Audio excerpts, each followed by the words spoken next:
ગુનેગારની દરેક ચાલ, ગુનેગારના દરેક ગુના, તેની હરેક ફિતરત પર નજર હોય છે અમારી. ગુનેગાર ગમે તેટલો શાતિર દિમાગનો કેમ ના હોય, પણ તે નહીં છટકી શકે ક્રાઇમ વોચની બાજ નજરથી. નમસ્કાર, ક્રાઇમ વોચ સાથે હું છું તુષાર કોડેકર.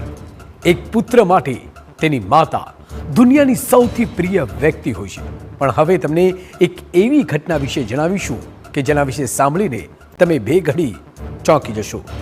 એક માતાની તેના જ પુત્રે હત્યા કરી. આ સનસનીખેજ હત્યાની વારદાત બની દાહોદમાં, જ્યાં કપાતર પુત્રે પોતાની જ વૃદ્ધ માતાના લોહીથી રંગ્યા હાથ. આખરે કેમ એક પુત્રે માતાની કરી હત્યા, અને કોણ છે આ કળિયુગનો કાતિલ કપૂત? જોઈ લો દાહોદના આ ક્રાઇમ રિપોર્ટમાં.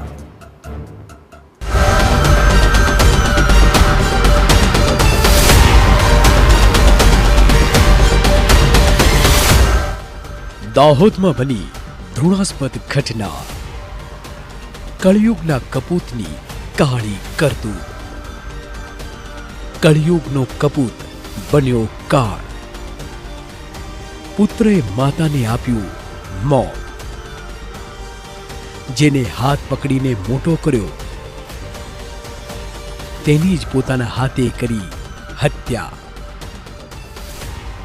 ક્યારેક ક્યારેક વિધાતા એવી ક્રૂર ચાલ ચાલતી હોય છે કે કાળા માથાના માનવીની સમજ બહાર જ રહેતી હોય.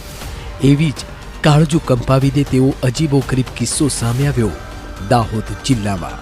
જેને લાડકોડથી ઉછેર કર્યો, જેને સાવ સામાન્ય તાવ પણ આવે તો માતા આખી રાત જાગતી, દીકરાના સાજા થવાની દવાની સાથે ભગવાનને પ્રાર્થના કરતી. એ માતાને હતું કે આ દીકરો મોટો થઈ તેની બુઢાપાની લાઠી બનશે, પણ આ માતાને ક્યાં ખબર હતી કે તે જ પુત્ર જમવાનું બનાવવા બાબતે જનેતાને મોત આપશે. માની મમતાનું કતલ. કપાતરે માવતરને ઉતાર્યા મોતને ખાટ. ખાવા બાબતે ઉશ્કેરાયેલા પુત્રે લાકડું અને કચડા માર્યા. માથામાં ગંભીર ઈજા થતા માતાનું મોત. આ કહાની છે માતાના મમતાના ખૂનની. ઝાલોદ પોલીસ મથકે 17 ડિસેમ્બરના રોજ એક ફોન કોલ આવ્યો. આ ફોન કોલ હતો દાહોદ તાલુકાના ખેડા ગામેથી. અહીં પોલીસને જાણ કરવામાં આવી એક હત્યાની, ઘરમાં ખેલાયેલ ખૂની ખેલની. પોલીસની ટીમ તાત્કાલિક ઝાલોદ તાલુકાના ખેડા ગામે પહોંચી, જ્યાં એક મકાન આગળ મહિલાઓનો જમાવડો હતો. લોકોના ટોળે ટોળા હતા. પોલીસે મકાનની અંદર જોયું તો જાણવા મળ્યું કે અહીં જ એક પુત્રે માતાની હત્યા કરી છે. અહીં એક માની મમતાનું કતલ થયું છે. કપાતરે માવતરને ઉતાર્યા છે મોતને ખાટ. ટીવી સ્ક્રીન પર જોવા મળતો આ એ જ છે વિજય બારિયા, જેણે તેની માતાની હત્યા કરી નાખી. 5ના આજુબાજુમાં આ ઘટના બનેલી. ત્યારે હું મંગળવારે હાટ હતો હાલે, તો હું ત્યાં હોટલ પર હતો. તો મારી છોરીએ કીધું કે બાપાએ મારામારી કરી રહ્યો છે વિજયની માને, એની મા જબરી બોમ્બ પાડે. તો પાછો હું આવ્યો અડધો કલાક પછી, દેખો તો પતી ગઈ. શું માર્યું હતું એને? આ તો ઘણું બધું પડેલું હતું સાહેબ. કડછો હતો, લાકડા હતા, શાક બનાવીની કઢાઈ હતી, બધું ઘણું પડેલું. લુઈ લહણ.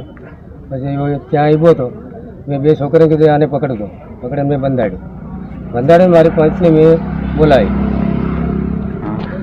મારવાનું કારણ શું હતું? કેમ મારાકૂટી થઈ હતી? શું કારણ હતું? એ તો એમને કાયમ આગળ બી ઘણી વાર એવા બનાવેલા ખાવાના બાબતનું. મારો ખાવાનું કેમ નહીં બનાવ્યું, મારો ખાવાનું આવું કેમ નહીં બન્યું, મારે એવું આ લોકો એવી રીતના આગળ બી ઘણી વાર લડાયા. બનાવની વિગતવાર વાત કરીએ તો પકડાયેલા હત્યારો પુત્ર વિજય બારિયા ઝાલોદ તાલુકાના કારટ ગામે માતા પિતા સાથે રહેતો અને હોટલ પર કામ કરતો.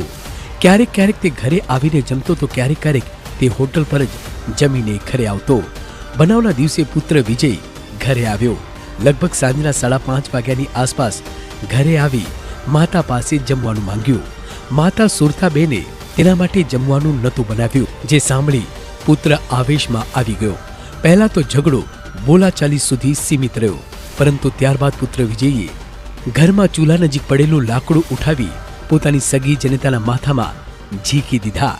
માથાના ભાગે ગંભીર જીવલેણ ઈજા પહોંચાડી, જેના કારણે માતાનું મોત નીપજ્યું. ઘટનાની જાણ પોલીસને થતાં પોલીસ ઘટના સ્થળે દોડી આવી અને પુરાવા એકત્ર કરી ગણતરીની કલાકોમાં જ આરોપીને દબોચી લીધો. હાલ તો પોલીસે લાશને પોસ્ટમોર્ટમ માટે ખસેડી છે.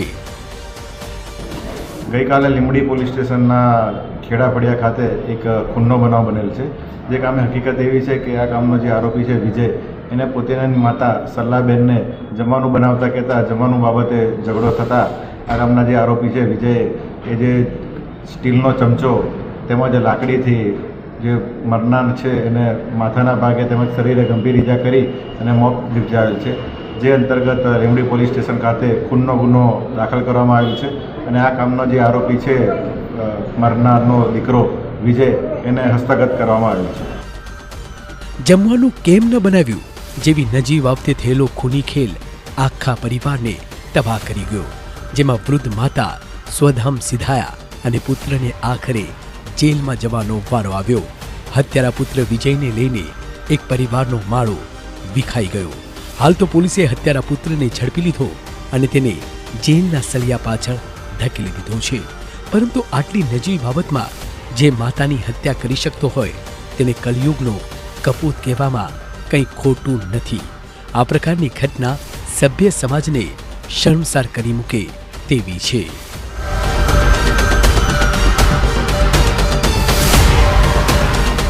Pritesh Panchal, crime watch, Dahod.